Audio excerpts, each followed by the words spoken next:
Okay. Perfect. Great. We're on live. Okay, Awesome. cool. We might have to say our name, so I'll just say it. Natalie Tate. Monica Danner. Awesome. Okay, so let's start with the first question. Do you want to read the questions and then I'll just Yeah. go first? Okay. So question number one was, what doctrine in Wilbur's heart drove him to advocate? And why is the doctrine of family so important to have in your heart to be passionate and persistent? Okay, so what I said was Wilbert's doctrine is that he wants freedom for everyone. That he was really into like equality. He really wanted equality for the black people and the slaves. He also had a passion to help people out and give each person a respect for their life. Also, that everyone has a worth for living, and he also had faith that he could do it because of his friends and his connections. A lot of his friends during the movie was pretty much saying, "You got this. You're the perfect person. You're made for this." Yeah. Um, Also, the doctrine of the family is so important to have in our heart, and my heart too, because it's worth fighting for. Family is the most important thing to have. It's what brings happiness. To be passionate and persistent is important in a family because family is the most important thing in a life, and to fight for it's a must. We have to have passion because when for people to like understand certain things, like the best way to get to them is through passion, and they can also see that through our passion that it's the reason why we're doing this. Um, and I also talked about how a lot of people, when they use passion, people can they're really intuitive with it, and that they can relate, because a lot of times with passion you put your own personal stories in there, in your Mhm. own personal life, and so it's a lot easier for um, people to relate and understand. And then my last bullet is you have to be persistent to get things done.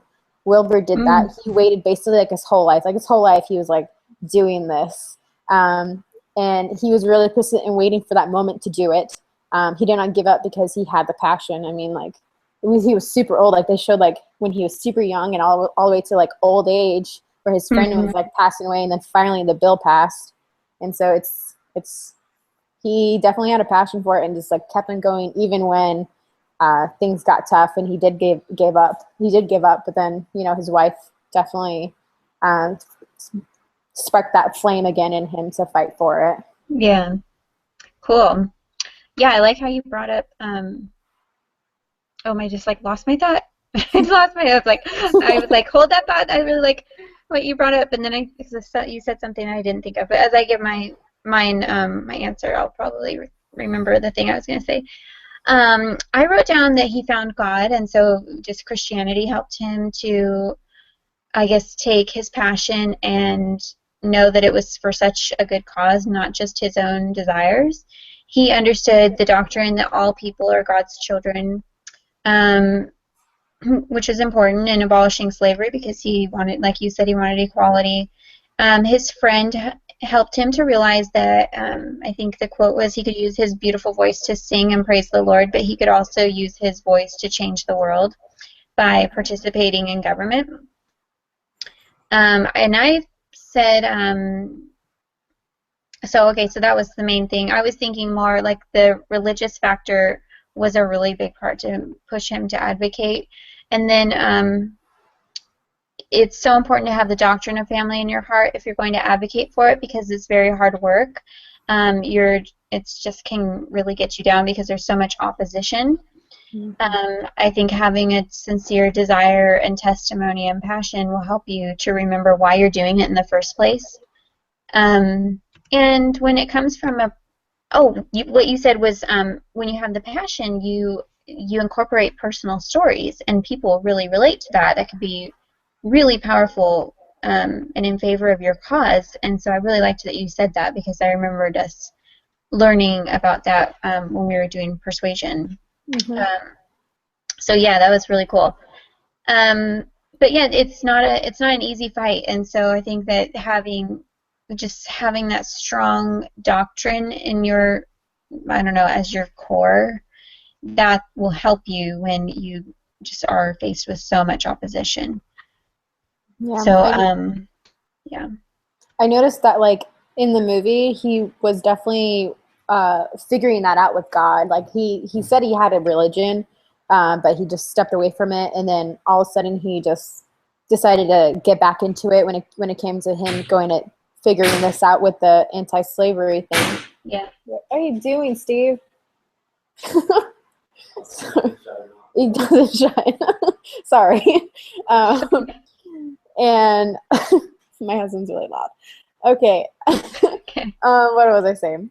I was just pretty impressed with how like he was working towards building his own religion and his own faith through his anti-slavery, because like he was working on it and making it a lot stronger throughout the movie. And then there was one thing else that you said that I really liked. Won't come to mind. I'm pretty sure it'll pop up later on. I'll bring it up. Yeah. Oh, what was I gonna say? It's hard work.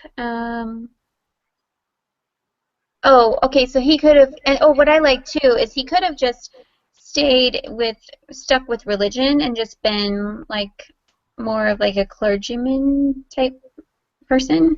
Mm-hmm. But I think his friends helped him to realize that and I think there's another question that relates to this a little bit better, but just that scene when they all come together and teach him a little bit about their passion for abolition of slavery, and then them encouraging him that he could really make a difference. I thought that was cool.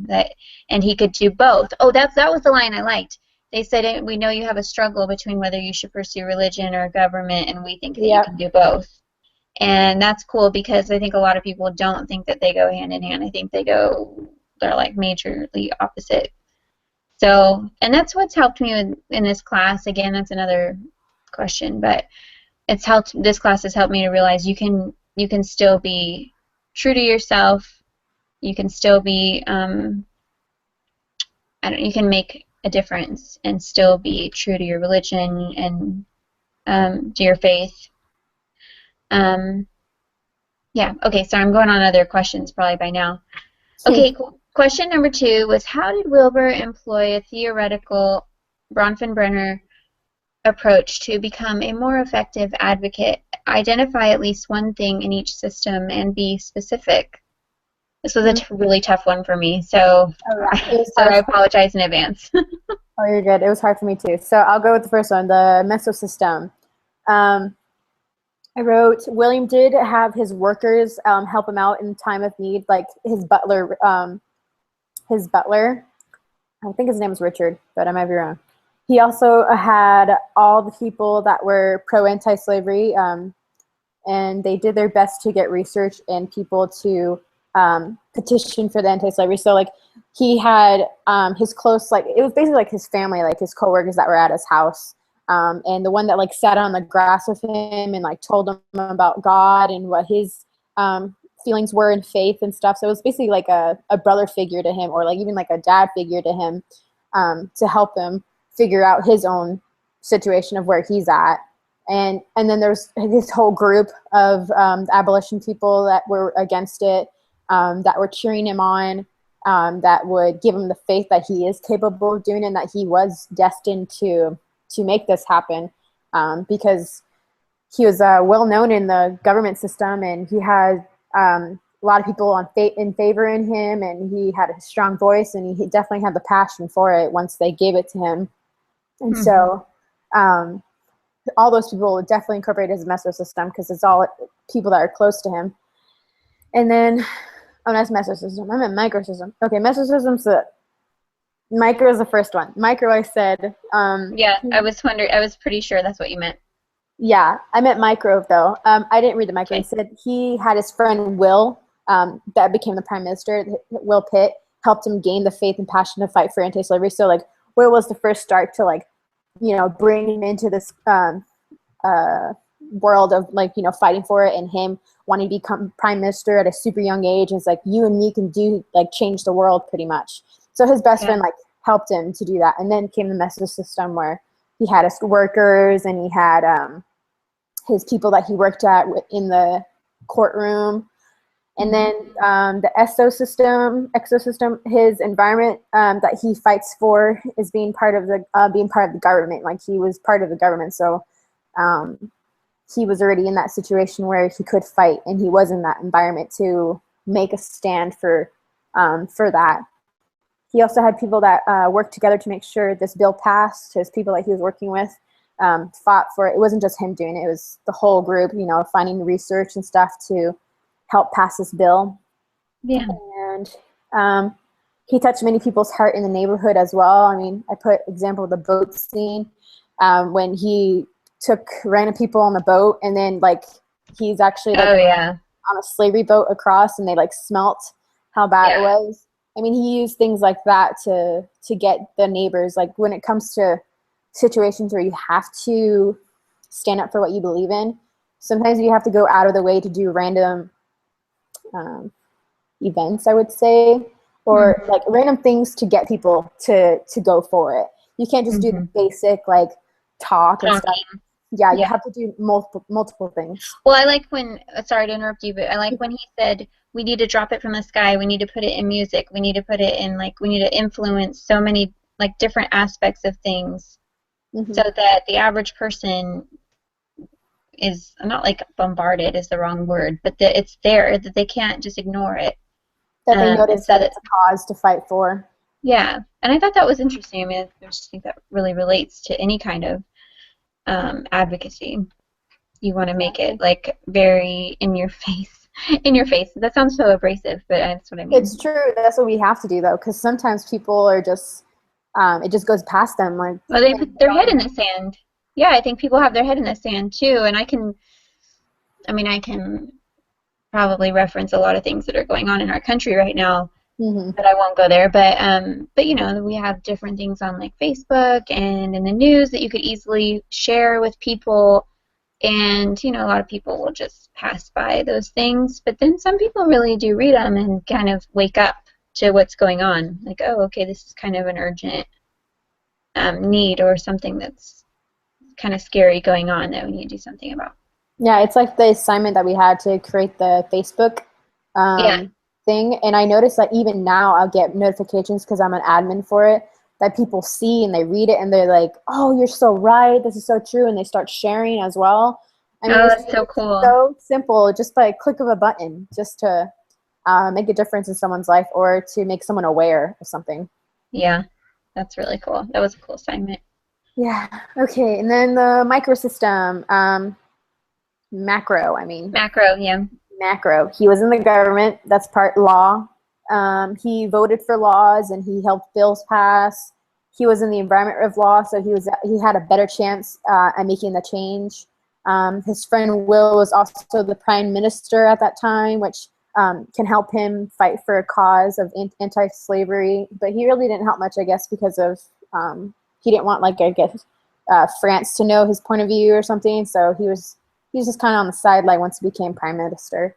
And then there was a lot in favor for Will to pass the bill. A lot of people really liked him. But once he started talking about anti-slavery, though, people started hating him. Yeah. He was at the time where history wanted that change, but some people wanted to keep slavery for the plantations. This was also a revolution. A revolution was happening, so the people wanted change. And he just happened to be at that correct time period where he could make that change for people. And I said he pretty much was the law.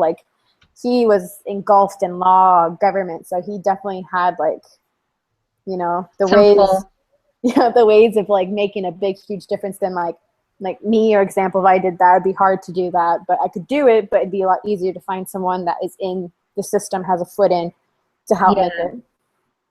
Yeah. Did you touch on the chronosystem? No. Okay, I didn't know if that was in our reading or not, because I had to do the ecological model in another class, so I put in the chronosystem, which just takes stock of life events and different events in history. So for that, I put that the advocates took stock of the historical changes that were going on at the time and how that would influence their cause, and basically the overall morale of people, and that they would use that information to help them For example, when the war dissolved in France and they noted that people are going to be more compassionate now, they're not as fearful, they're not as tense, so they're probably more likely to, Pass it. reflect on their humanity or their compassion, and they would probably pass it. So I put that in there and how that would affect. Yeah, okay. So I did put that. The microsystem, I talked about how the advocates were all involved in their individual churches, schools, whatever their occupation was, they were involved in that. And then the mesosystem, they understood the relationship between those and then their cause. I put the effects of the changes in the microsystems could help people understand the urgency of the issue, encouraging others to sign petitions. Again, I started getting confused on which one it went in. So I hope I Well, got they all kind of mesh. So yeah, there was just a lot of like this going on. So I put encouraging others to sign petitions or to refuse sugar in their tea to denounce slavery were great ideas to get the community involved. The exosystem, I put that the advocates had to understand how the nation would be affected if the abolition of slavery was accepted, because it's not only that just some really awesome thing would happen, freedom of people, but also there would be financial repercussions, and so they kind of had to be sensitive to how they would address their cause.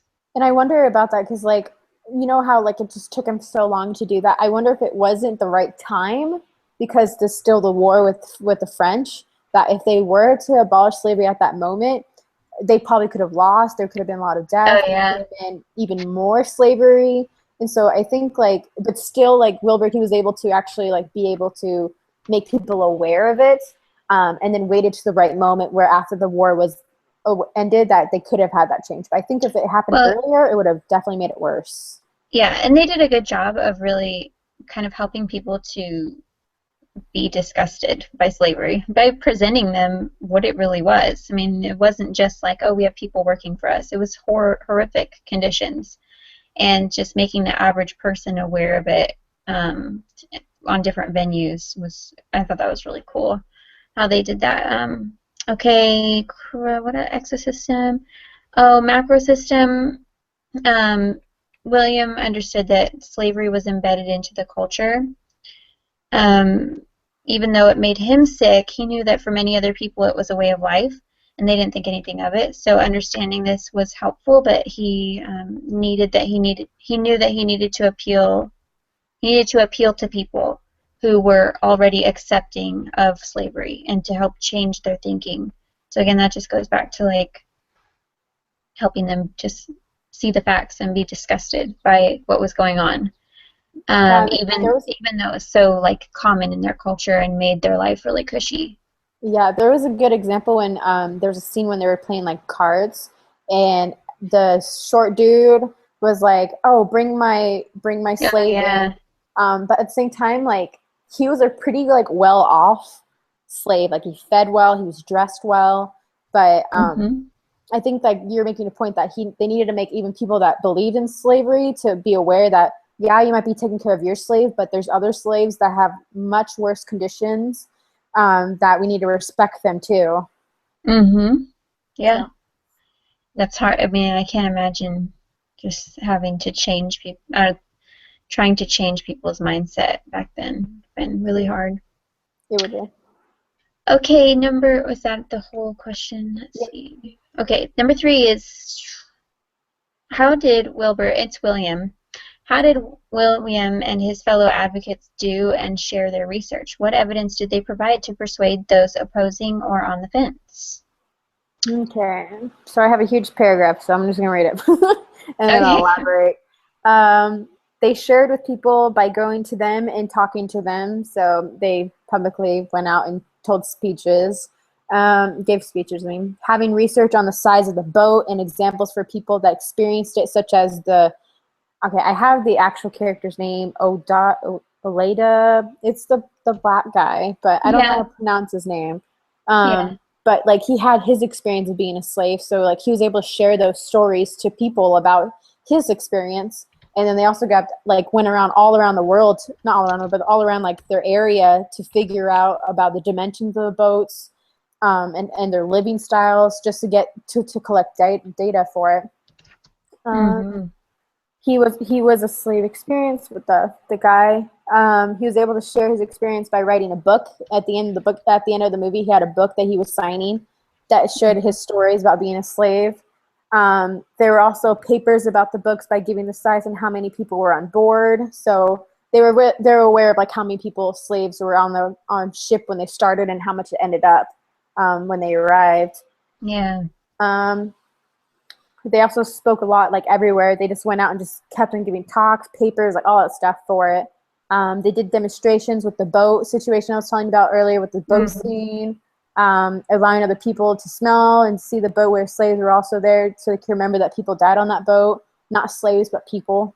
So they definitely like used a variety of things to show the research, to show evidence to people that this is what's happening. And people that were on that fence where they like, okay, I have a slave, or like I'm okay with it, for they actually had ones that like were strong for those situations too, to make them feel like, for example, like the boat scene. Yeah, I mean that's perfect scene to relate, to demonstrate that, because I mean obviously these people were super wealthy. They had to have been super wealthy because they owned slaves and their life was pretty cushy. So just when he told them to take down their handkerchiefs, basically like, you're accepting of this lifestyle, then you can smell reality. Like this is what's going on. Yeah, that was cool. Exactly. I mean, it was cool, but not cool. But he definitely knew how to get to those people.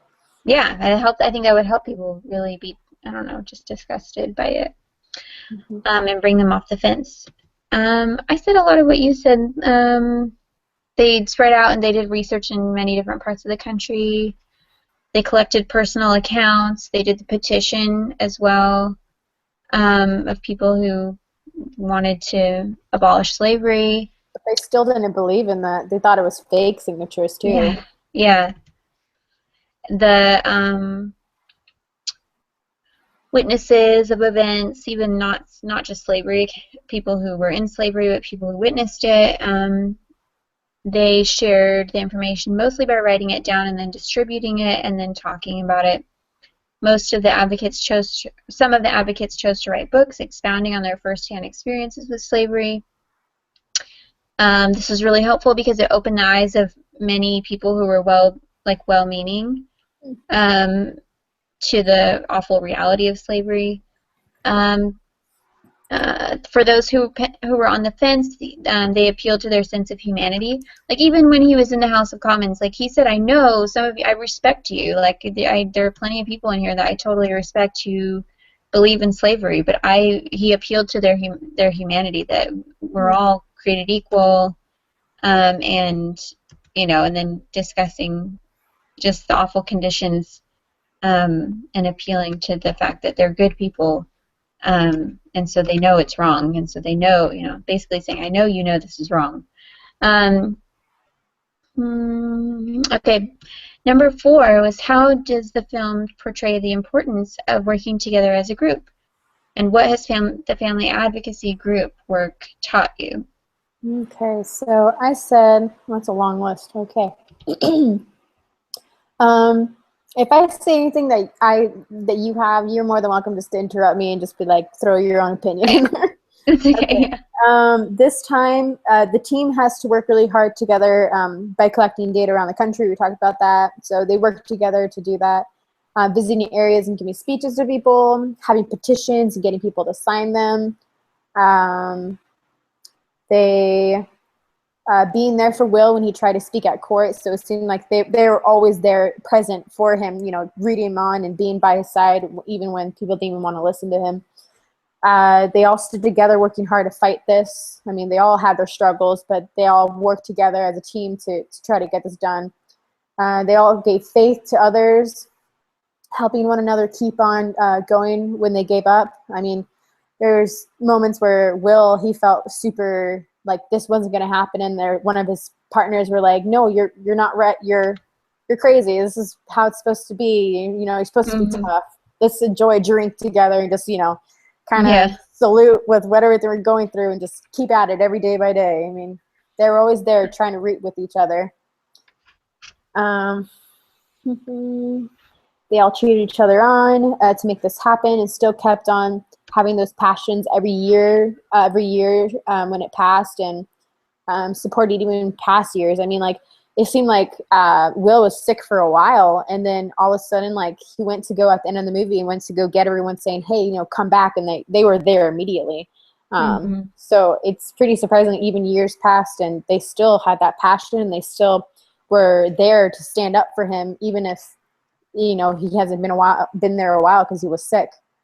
And then for family, I can't remember pronounce the word, advocacy group, it taught me to work hard, trust and have faith in people, the power of passion and how it can touch people's hearts, having faith and passion for your cause, understand that there will be haters, and but if you have passion for the cause and feel that it needs to change, I mean, you got to keep on fighting.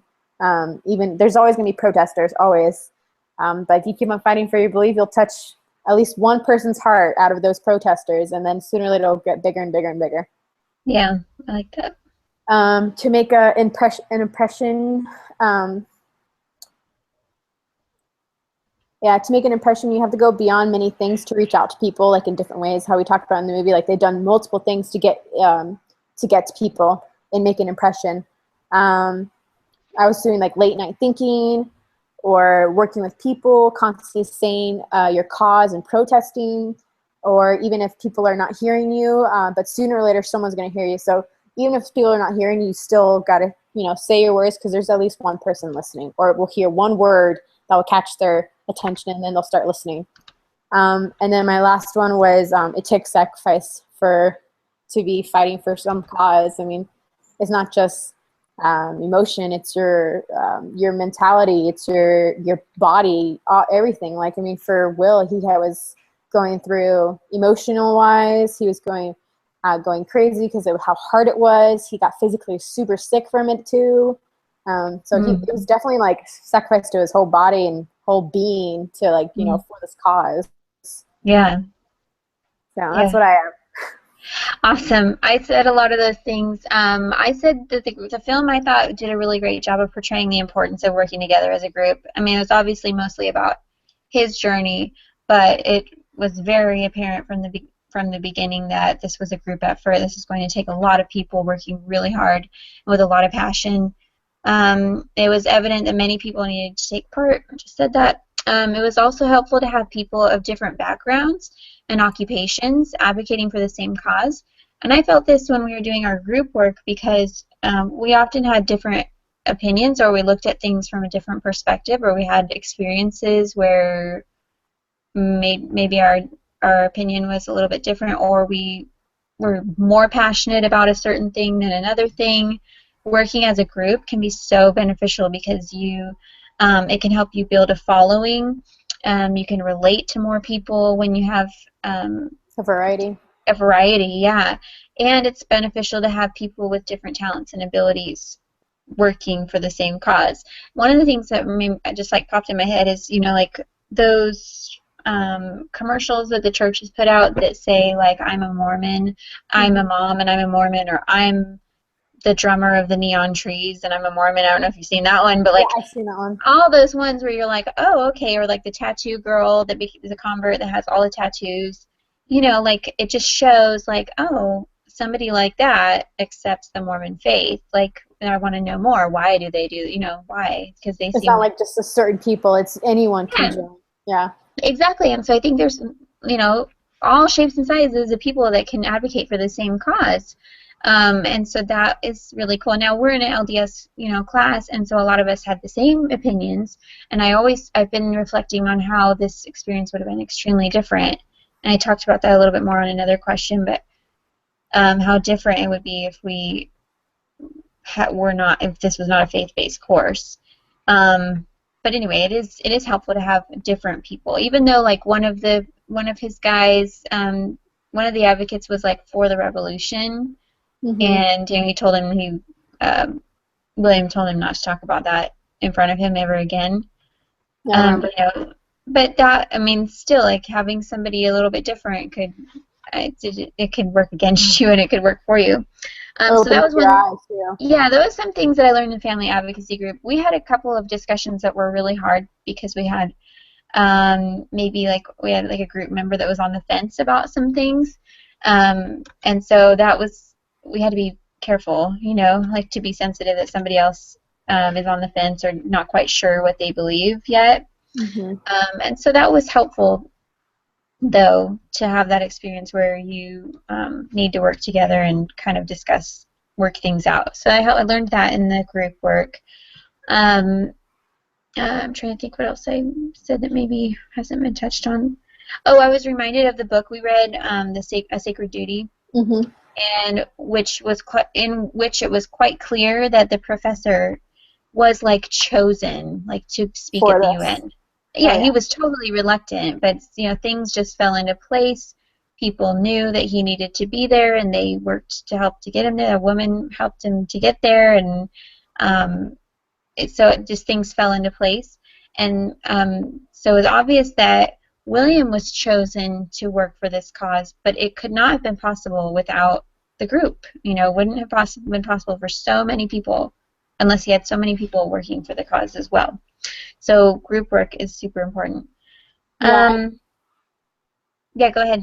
I know for like my particular group, I'm a convert of the church, and so I definitely have my 2 points of views with my Mm-hmm. family with what we've gone through, and so like I know for like my group, I was probably the one that was more of the naive when it came to like gospel things when they went super into deep doctrine. I'm just kind of like, what do Yeah, you mean? yeah.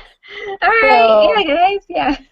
but at the same time, and we had one of my favorite group members. Her name's Marianne. She is an amazing person, and she was just telling such great stories of situations that she was going through, or like situations with her friends. I mean, even people that are super grown up in the church, they have friends that are non-members that they see or experience how the world can pretty much intervene with their religion or into their life, if that makes Mm-hmm. sense.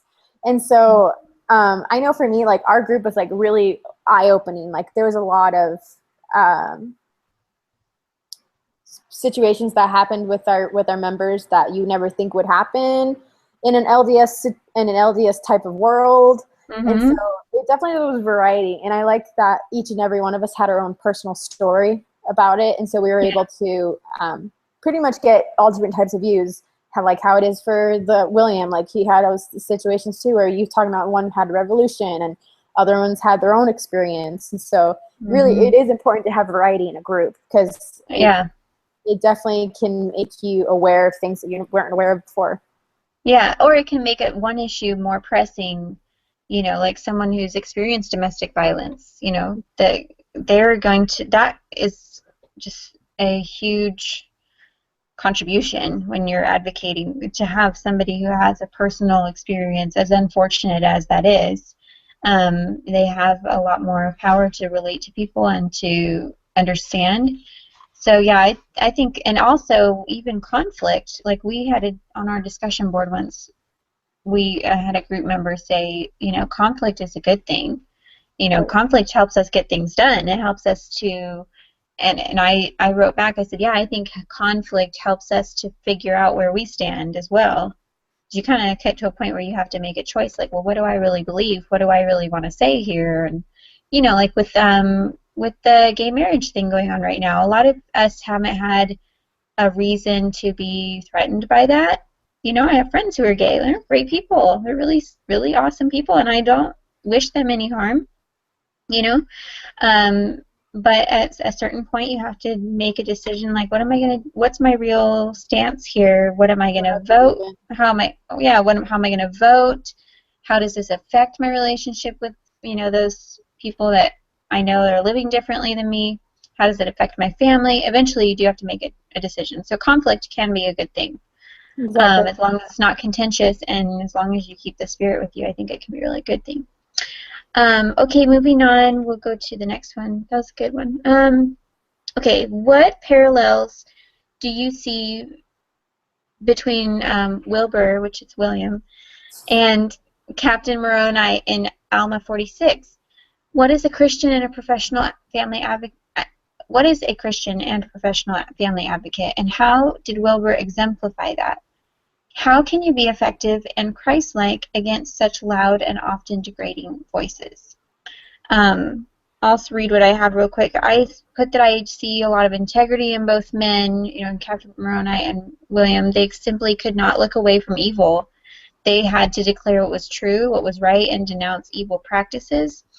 Wilbur was a good example of a disciple of Christ because of the way he treated others, just like offering people food and allowing them to come into his home. That was Christ-like from the get-go.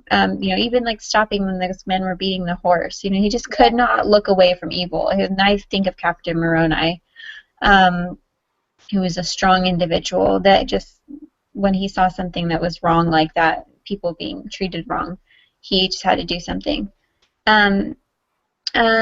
He truly wanted to help those who could not help themselves. He was he wasn't an advocate. Both Moroni and William felt a strong need to protect families, and they both did so. Having the Spirit with us can help us remain strong even when there are degrading voices or evil influences that might discourage us. Something else I learned in this class is that to be most effective, we can utilize science and faith-based arguments to plead our case, and I think that that's important in helping us that's answering that last question. That's how we can be most effective. That we can have the Spirit, we can have the spiritual side, but we also need to have a science-based argument as well to go hand in hand, because that will help us reach more people. That's kind of the gist of my answer there. I would piggyback on that last one you said. I mean, definitely doing that, because people, if they're trying to make a point, you can't just be one-sided with just like straight religion. You have to have both, and you have to make it balanced so that people can understand that you understand both point of views. And that's what William felt like. He understood both point of views. He understood how it benefited people to have slaves, like with plantations and having work and jobs and all that stuff. And he also understood how bad it was too. Like, he understood both point of views. And then let's see, what did I say? They both had bravery. I mean, he had to have a lot of guts to do that. Oh yeah. And I know from what I know, so I don't know that much about Captain Moroni, but I know that he was really brave. He went to war a lot. It says he was kind of like a commander, because they say that Captain Moroni was a commander. He was commander too. He was, standing for what he was believing. Many people respected him and loved him in the court. I mean, people respected Captain Moroni, and they respected him, William. He was a well-known person with everyone, including the government. Everyone knew about Captain Moroni. They both believed in God and prayed to help them. They had God on their side, and when they fought for their causes, I mean, they looked for guidance through him. They both prayed for the freedom to be in their favor. They both poured out their souls to God. I mean, there was times where Will felt like he couldn't do anything, and you see him sitting on the grass and just pretty much having a conversation with God, hoping that he was listening. Yeah. They both fought against people that didn't like them, or were against a huge amount of people that did not believe in them. They both were appointed to do their cause and fight for it. They both were meant to do it. They were destined for it. They can be effective by not giving up, keep on speaking and doing your best. I mean, that's all you can do. I mean, you have to make sure that you are knowledgeable about what you're talking about and understand each person's point of view, and to be able to hold a decent conversation that is not criticism to someone. You need to be able to. Yeah. And I noticed that with Will. People were criticizing him, and he still stayed calm and just tried to explain to him with a respect. Like, he had some serious respect to those people, even if they were so mean to him.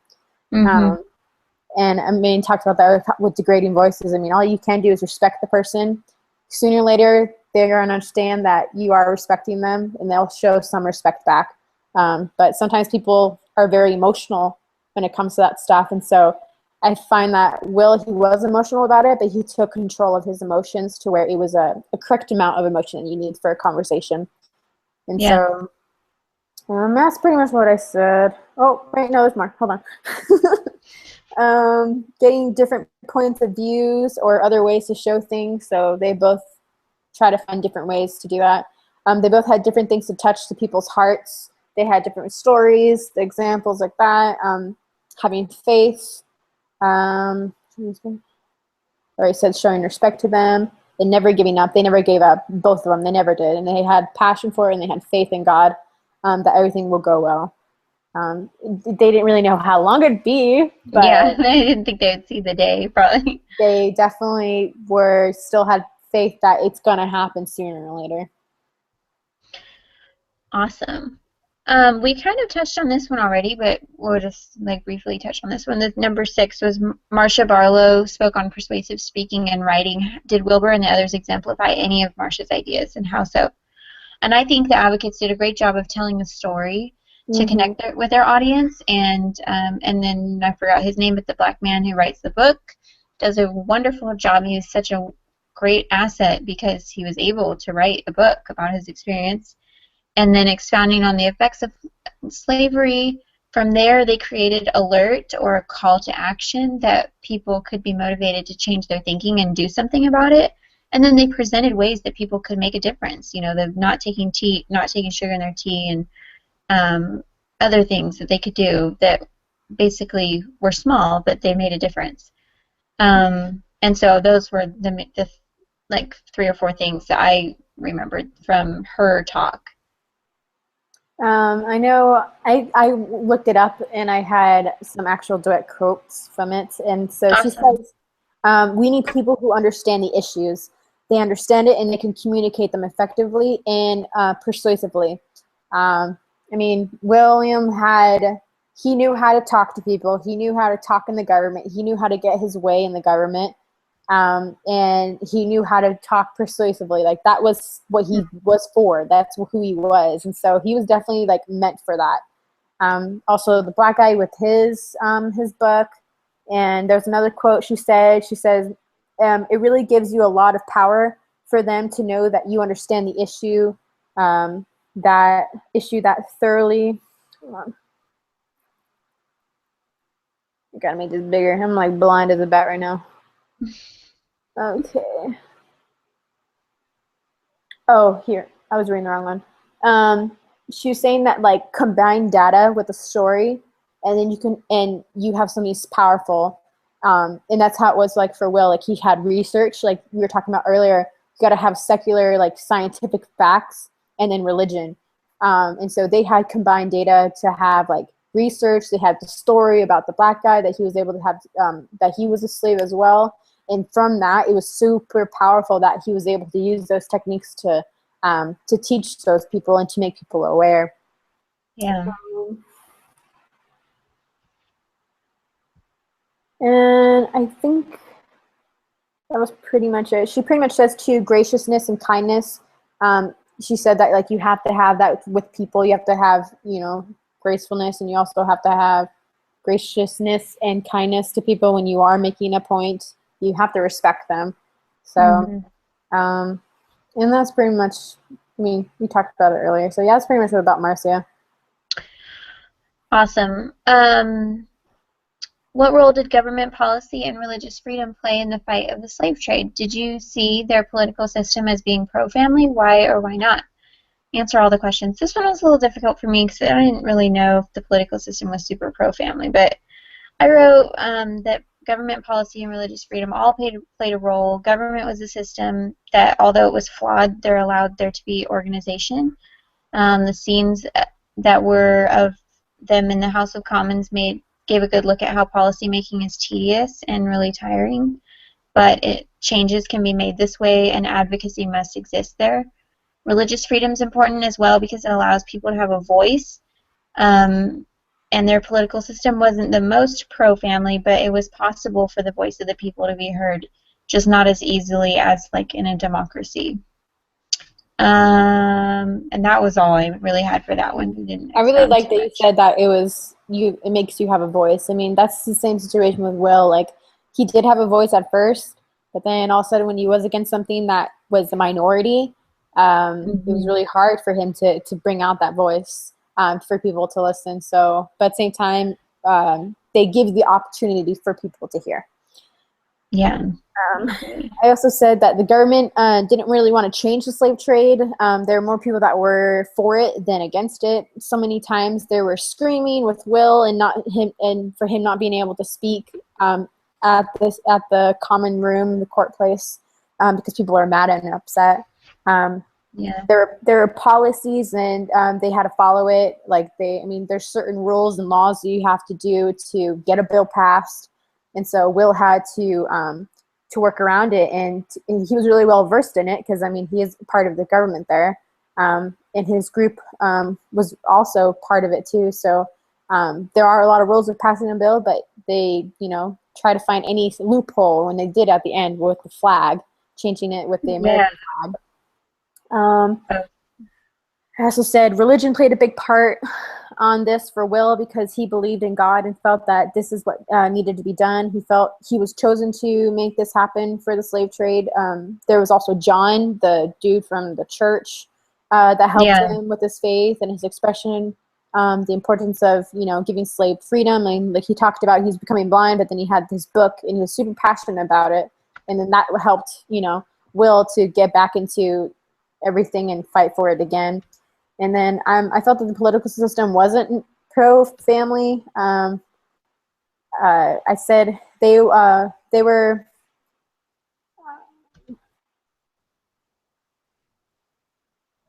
I said that when it came to the white community, they did have I thought they did have some pro-family in there, but when it came to slaves, they didn't see that because they didn't see slaves as people. Slaves had families and children that were dying and being tortured, and slaves are families too. And if they were treated like them, then they were not pro-family. For the way they were treating them. Yeah. So they didn't look at it that way. Yeah, and then they were just thinking more of what would make the king happy and in the country, not really thinking about what's best for the people, the family. They're thinking way too broad when you need. Because one thing I learned in this class that that surprised me that I didn't know, when there's a lot of problems happening in the world, the main thing that is the cause of it is the family unit. It's breaking apart. But if the family unit is strong and has morals and ways of believing, then the whole economy and whole people as one will be better. Yeah, because then you resolve some of those issues within that unit and not on a grander level, not on sorry, it's really dark in here. Not on I'm sitting in the dark kind of. So you can resolve some of those problems or prevent some of those problems within the family unit. That's why it's so important. That was really cool. I liked that emphasis. Okay, the next one is, do you feel that William used his time on Earth well? How do you see him showing the elements of consecration that Elder Christofferson spoke of? I think he did use his time well. He had to sacrifice a lot to do what he did. And you mentioned his health even. He had to sacrifice his health. In many ways, there were negative effects that followed his efforts. However, he was willing to dedicate so much because he felt he was on the Lord's errand. Two elements of Elder Christofferson's talk were labor and integrity that you have in a life of consecration, and I feel that he employed these characteristics really well. He was constantly engaged in the cause. Even when he wasn't, he was still engaged in a good cause. And he was, sorry, bug. He was honest and upright in all of his dealings. That's so important to have integrity in all areas and not just the ones that we feel so passionate about. William was intolerant of the idea of a revolution and was hopeful that one day he would be able to make a difference through the government system that was currently in place. I think that takes a great deal of faith and patience because we all know that things like he knew this he could die and this cause wouldn't be resolved. The issue of slavery wouldn't be resolved. He didn't know when it was going to work out. And so I felt labor and integrity, that he had both of those. And the other part, there was another one, I think, about service, and he did that as well. He was always serving other people. So yeah, that was my answer. It's pretty much what I said. I talked about he was really passionate about it. He had love, he had faith, basic things you would have in a live well on the earth. I mean, he was able to get married and have kids. He was able to have his own family. He made great friends, and he was able to stay in touch with them. I mean, he definitely had a cause for it, and he worked really hard to make it happen, even with all his sacrifices of being sick. And then, I mean, I talked about service for one. He was always giving service to those people that were homeless and feeding them. I think there was also work was one of them. So, I mean, he worked really hard with what he needed to do and respecting the one's physical body. I mean, I think he did his best with it, but definitely with like his situation where his cause was more important than his body at that time because he needed to make a difference. But then after that, he did take the time to take care of himself. And then at first, like he was taking that medicine, but his wife helped him to not having to take that medicine anymore. I mean, it showed how powerful family can be in someone that is handling a lot of stresses and a lot of sacrifice. So he had someone that was able to support him and help him and show him love. And that's like the key thing about having a family and enjoying the world is to have family, to be loved, and pretty much what we talked about. That's awesome. And I like that you pointed that out. I forgot about that. She really helped him get off of that. Okay, are there any other profound thoughts or personal insights from the movie that related to child and family advocacy? I just put that I was surprised how much this film related to, the course that we took. I was moved by William's passion to serve God and his fellow men. I really liked the emphasis in the beginning when his friends admonished him to get involved. They really helped him to see that he could make a difference. And I know that it does take some encouragement from others to take a stand and get involved. And I hope that I was watching the video, I was just thinking, I hope I can recognize when I can be a tool, when I can be of service and be a way to advocate and to help further along, God's purposes. And having a good support network is so important to help you to do so. So I guess just that was the main thing that stuck out to me. Yeah, I like what you said about being a tool. I mean, like, I think Will didn't know at first that he was a tool until he had other people let him see that light, that he was capable of doing it. So I feel like that's how the Lord works. He works in ways where he will bring someone in your life that will trigger that special quality that you have that can make a difference in that one person's life or can make a difference in a society. It really just depends on what the Lord wants. But he definitely works through other people to help you make a difference in yourself and in other people's lives. And then I talked about I like the movie because it helps you learn about, causing and how causes and events and how like you need to fight for what you believe in, protecting the family and children. Protecting family and children to receive love and not be misused, like how the slaves were. I learned that it will take sacrifice and my own time to make sure that this cause is protected. It helps me understand that it isn't easy, but when you have God, faith, and persistence and passion, it can win and touch people's hearts. So if you really have that mentality that you can do it, and you have that strong faith that the Lord will help and guide you, I mean, it will happen. I mean, it won't happen in your own time, but it will happen sooner or later if you still stay persistent on it. Yeah, that's awesome. What was your understanding of the doctrine of the family at the beginning of the semester, and how has it changed? I've always understood that the family is essential to Heavenly Father's plan, but now I understand it more fully, like why. There's just key characteristics of families that can influence the well-being of society in other ways that no other structure can. We talked about this a little earlier, so I also understand that the detriment to society when families fail, like when we can take social problems and look back to the family and kind of see, not that it's the family's fault, but when there isn't a strong support network there, you can kind of understand why people have more issues or why they have more problems. And I have a greater urgency to protect and advocate for families now. I want my children to understand the reasons why families are so sacred, and taking this class has helped me to realize it. It's also helped me, my eyes to be opened like to the evil of the world, especially when we were just like studying about the UN and how anti-family, there are so many policies out there that are anti-family that you wouldn't know. Yep. And people don't like wave a flag saying they're anti-family because that's not popular, but like there's sneaky ways that they get in there and change things, change the way we view things. And I think we're going to see a lot of that. I think our kids are going to see a lot of that. Oh, yeah. And it'll just be totally normal. Like, it'll be accepted. Things are really changing. Things are really changing. And so we need to be aware of that when we need to be aware of those changes, and we also need to stay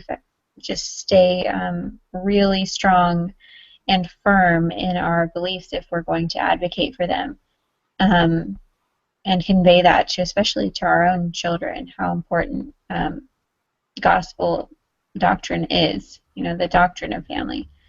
So that was my response for that one. I pretty much said that what surprises me was I wasn't aware of all the threats that were against family. I mean, like, we live in our own little bubble, and then like I was going to talk about like the UN. Like, I didn't know there was tons of anti-family things. I didn't know a lot of things. I was pretty naive when it came to a lot of. I just knew that family was important, and I knew that we needed to protect it, and that it was crucial in God's plan. But I didn't understand like the government side of it, with how hard it is to make sure that it's safe, and how there was a lot of threats that could ruin the family.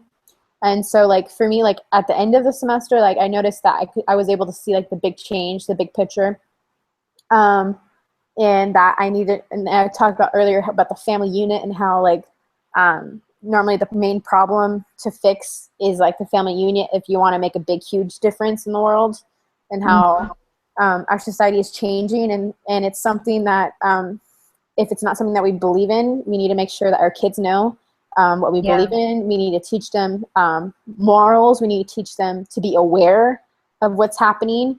I mean, I wouldn't want my kids to be learning, that from someone else. I would rather them learn in the home and learn our beliefs and our opinions, so that they can form their own opinions and then share those awarenesses to people.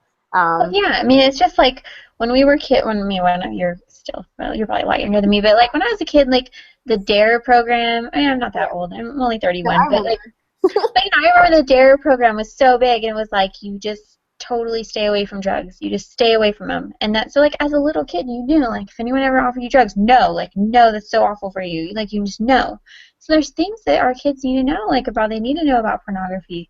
They need to know about just like totally downplaying the role of gender.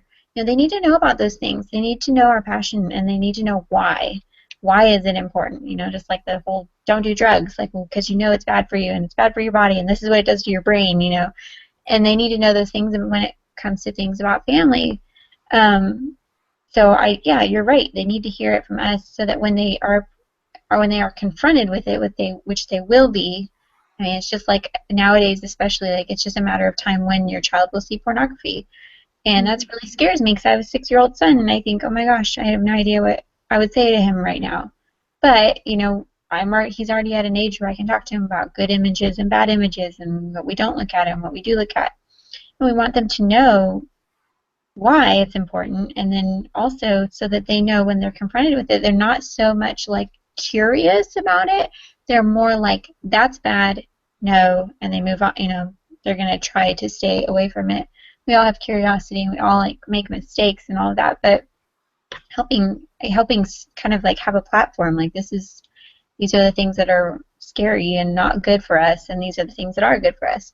And it's important, and it's going to get more and more blurry as we move on, because our society is just so awful. I mean, it's just awful what's accepted now, and the morals that are just totally disintegrating. everything is normal, everything is okay. And so teaching our families that. Sorry, I'm like getting off on a tangent, but Oh, you're fine. okay.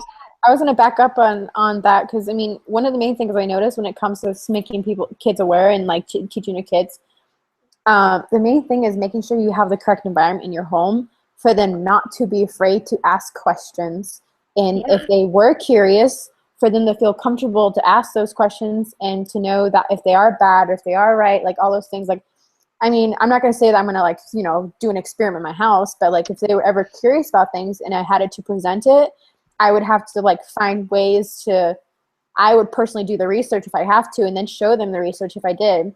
I mean, like you can always learn those things, but if they ever had a question about it, you got to make sure that you're prepared to answer it correctly and appropriately for their age, because a lot of parents don't do it developmentally appropriate, and that's where it can traumatize the kids or cause them to have more curiosity. Yeah, I agree. Oh, I agree. Or if they're allowed to, if you let things into your home, like if you let pornography into your home, or you let movies into your home that are really not age appropriate as well, like or not gospel, within like standards, that can cause more curiosity, more like, okay, I wonder about that, and I think we already have so much of like trying to figure ourselves out as children and as adolescents, that we don't need any more of that influence. So yeah, but I really like how you said we need to have an environment where they're not afraid, like they're going to get in trouble for asking a question or for talking about something. I totally agree. I can totally work on that. And we need to be comfortable to talk about it too, as a parent. Yeah. So. Which is scary, yeah. Like, oh no. Okay, picture your spouse and children, current or future, and write down some thoughts about how they will benefit from you taking this class. I just really enjoyed the doctrinal elements of this class mostly. I can't imagine taking a class like this that was completely secular, because there would be more gray areas. Like there'd be more like, well, this is what people think, and so this is just kind of how you go about advocating your cause, or whichever it may be. I liked that it was very like right and wrong, and then we could talk about our different opinions as to what was right and wrong, but mostly the doctrine speaks for itself. I don't think that it would have been quite as powerful to take this at, like UC Berkeley. It would have been really scary. And like reading the words of prophets and apostles helps me to have an eternal perspective and recognize that advocating for families is part of the gospel.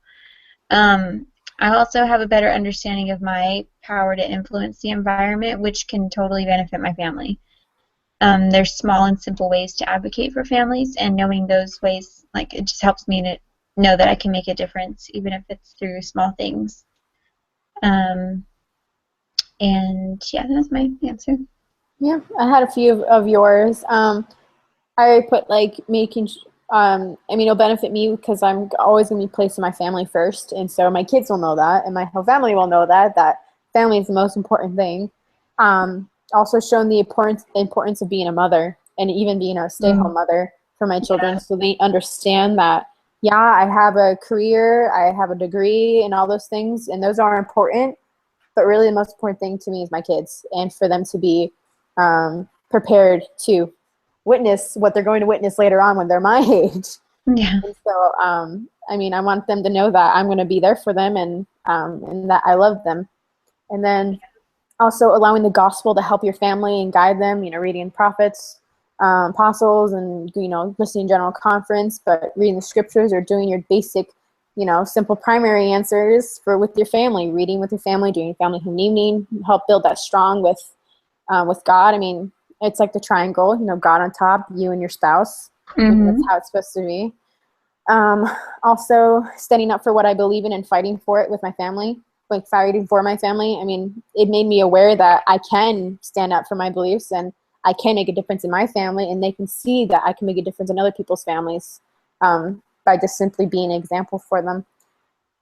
Also teaching my family and children about threats and making them aware of them and preparing them for it. And the last one is understanding the importance of family will be known in my family, which I talked about earlier. So yeah. Awesome. So cool. Awesome.